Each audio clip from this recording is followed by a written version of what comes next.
UPSC prelims 2024 को लगभग 120 दिन बचे हैं। मैं आज आपको एक ऐसी टिप देने जा रहा हूँ जो आप टेस्ट सीरीज़ जब लगाओगे या अब अगले 120 दिन में आप जिस भी चीज़ को पढ़ोगे, डेट इज़ स्टडी, अगले 120 दिन में आपको जो भी लगता है कि मैं जिस चीज़ को भूल जाऊँगा उसे कैसे याद रखा जाए, ऐसी बहुत सी चीज़ों में आपको सिर्फ ये एक लौती टेक्निक काम आएगी। और मैं आपको ये अश्योर कर सकता हूँ कि इस प्रैक्टिस को आप सिर्फ 2 घंटे करके देखो, अगर आपको रिजल्ट नहीं मिलता आप इस प्रैक्टिस को छोड़ देना। इसी के साथ साथ बहुत से लोग इस प्रैक्टिस को शायद अभी तक जानते भी ना हो।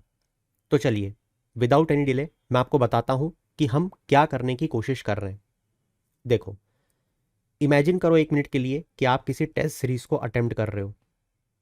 आपने टेस्ट सीरीज में कोई ऐसी चीज़ देखी जो किसी एक ऐसी लोकेशन से बिलोंग करती थी, मगर आपने सोचा कि मैं इसको लिख के याद कर लेता हूँ। आपने अपने नोट में उसको जॉट डाउन कर लिया कि मुझे याद नहीं रहेगी या मैं ये इसको भूल रहा था तो मैं इसको यहाँ से रटूंगा। और आप ऐसे धीरे धीरे करते करते बहुत सारे फैक्ट्स को अपने पेज पे या जिस भी नोटबुक में आप जॉट डाउन कर लो उसको लिख चुके होगे। मैं मान के चल रहा हूँ क्योंकि सीरियस एस्पिरेंट इतना तो जानता है। मगर उसमें एक छोटा सा चेंज करना है आपको।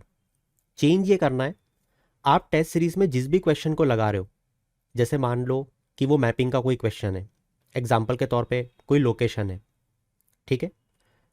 दूसरा, भले ही वो किसी ज्योग्राफी का क्वेश्चन है, उस ज्योग्राफी के क्वेश्चन में कोई चीज़ बोली गई है कि जो एल्यूमिनियम डिपॉजिट्स हैं वो सबसे ज़्यादा कहाँ मिलते हैं।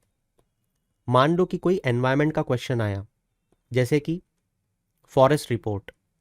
उस फॉरेस्ट रिपोर्ट में आपको बताया गया है कि मैक्सिमम फॉरेस्ट जो हैं वो let it be Arunachal, Meghalaya, जहाँ भी हैं। या कोई हिस्ट्री का क्वेश्चन आया जहाँ पे आपको कन्फ्रंट हुआ कोई पेलियोलिथिक साइट या इंडस वैली सिविलाइजेशन की साइट या कोई भी साइट, मान लो सबसे बड़ी राखी गढ़ी है, मोहनजोदड़ो, जो भी है, और आप उसको भूल रहे हो। इन सब चीज़ों को एक पेपर पे लिखने या एक कॉपी पे लिखने से ज़्यादा अच्छा है आप उसे यहाँ पे इस तरीके से लिखो। कैसे, अब मैं आपको बताता हूँ। तो अब जैसे मान लो कि हम लोग यूसीसीएन, मतलब यूनेस्को के द्वारा जो क्रिएटिव सिटी नेटवर्क में सिटीज़ को घोषित किया जा रहा है इन 17 क्रिएटिव फील्ड्स में, उसके बारे में पढ़ रहे हैं। अब एक तरीका तो ये हो गया कि सारी सिटीज़ वो किस लिए फेमस है उनको आप एक सामने लिख के रट लो। बहुत मुश्किल है एग्जाम में याद आना, बहुत मुश्किल। सबसे आसान तरीका है, यहाँ पे चेन्नई लिख दो, यहाँ पे कोझीकोडे लिख दो और गोला बना दो कि गोले से यूसीसीएन होगा।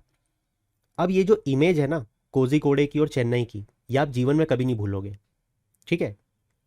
हैदराबाद, ये मुंबई, ये वाराणसी, जयपुर, शायद ग्वालियर, ऐसे याद आ जाएगा आपको शायद शायद करके, ठीक है। जैसे ये एक एग्जाम्पल हुआ, मैं आपको और एग्जाम्पल देता हूँ। जैसे एग्जाम्पल के तौर पे आपने मान लो कोई क्वेश्चन पढ़ा विथ रिस्पेक्ट टू डायनासोर। एक बहुत इंपॉर्टेंट न्यूज़ है, बहुत से लोगों को अभी तक पता ही नहीं होगा।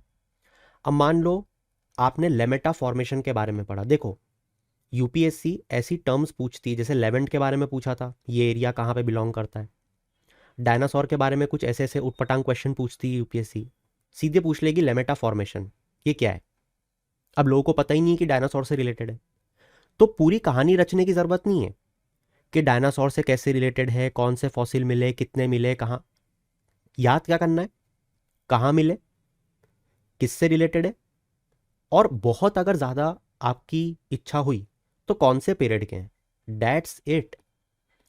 अब इसको रखने के दो तरीके हैं, या तो आप अपनी किताब में लिख के, कॉपी में लिख के रख लो, याद रख पाना मुश्किल हो जाएगा। अच्छा ये है कि मैप पे, एमपी के मैप पे ही इसको मार्क आउट कर दो। अब मान लो कि मैं अगर भूल भी गया कि ये भेड़ा घाट पे था या नहीं था, या नर्मदा वैली मान लो पूछ ली मुझसे, इतना कॉमन सेंस है कि लेमेटा फॉर्मेशन अगर डायनासोर है और मुझे अपने दिमाग में ये इमेज याद रह गई कि मैंने एमपी में इसको लिखा हुआ था, मैं बाय डिफ़ॉल्ट उसे नर्मदा लगा के आ जाऊंगा। तो मुझे रिवर याद रखने की ज़रूरत ही नहीं पड़ी कि गंगा थी, यमुना थी या नर्मदा थी, ठीक है। हाँ, अब आप ऐसा बोलोगे कि नर्मदा और तापी दे दी तो देखो इतनी चीज़ हम जानते हैं कि एमपी में सबसे मेजर रिवर कौन सी है, ठीक है। तो उस पर फिर आप दाव लगा सकते हो।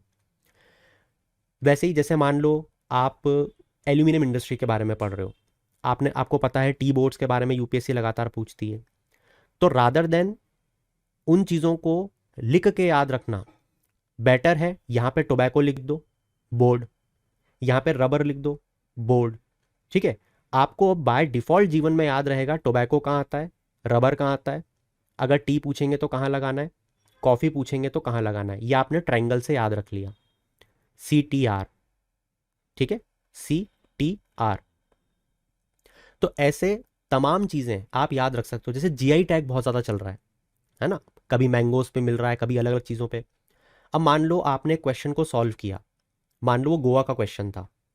अब गोवा के आपको 2 क्वेश्चन मिले एक ही पेपर में, एक तो कोस्टल वेटलैंड को लेके खाजान। अब या तो उसको लिख के रखो कहीं पे कि मैं इसको भूल गया था, मुझे याद रखना है, या मैप पे मार्कआउट कर लो खाजान, मैंगो, मालाकार्डो, ब्रिंजल, बेबिनका, ये सब गोवा से हैं। समझ रहे हो?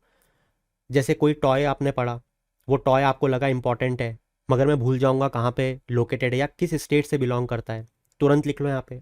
जीवन में आपको कभी नहीं भूलोगे कि ये कर्नाटका से बिलोंग करता है। आप कभी नहीं भूलोगे ये मैंगो, ये बेबिनका, ये ब्रिंजल, ये गोवा से बिलोंग करता है। ठीक है, आपको बहुत सारी चीज़ें याद रखने की ज़रूरत नहीं पड़ेगी कि कौन सी स्टेट से बिलोंग करता है, अगर आप उसको मैप पे मार्कआउट करोगे तो।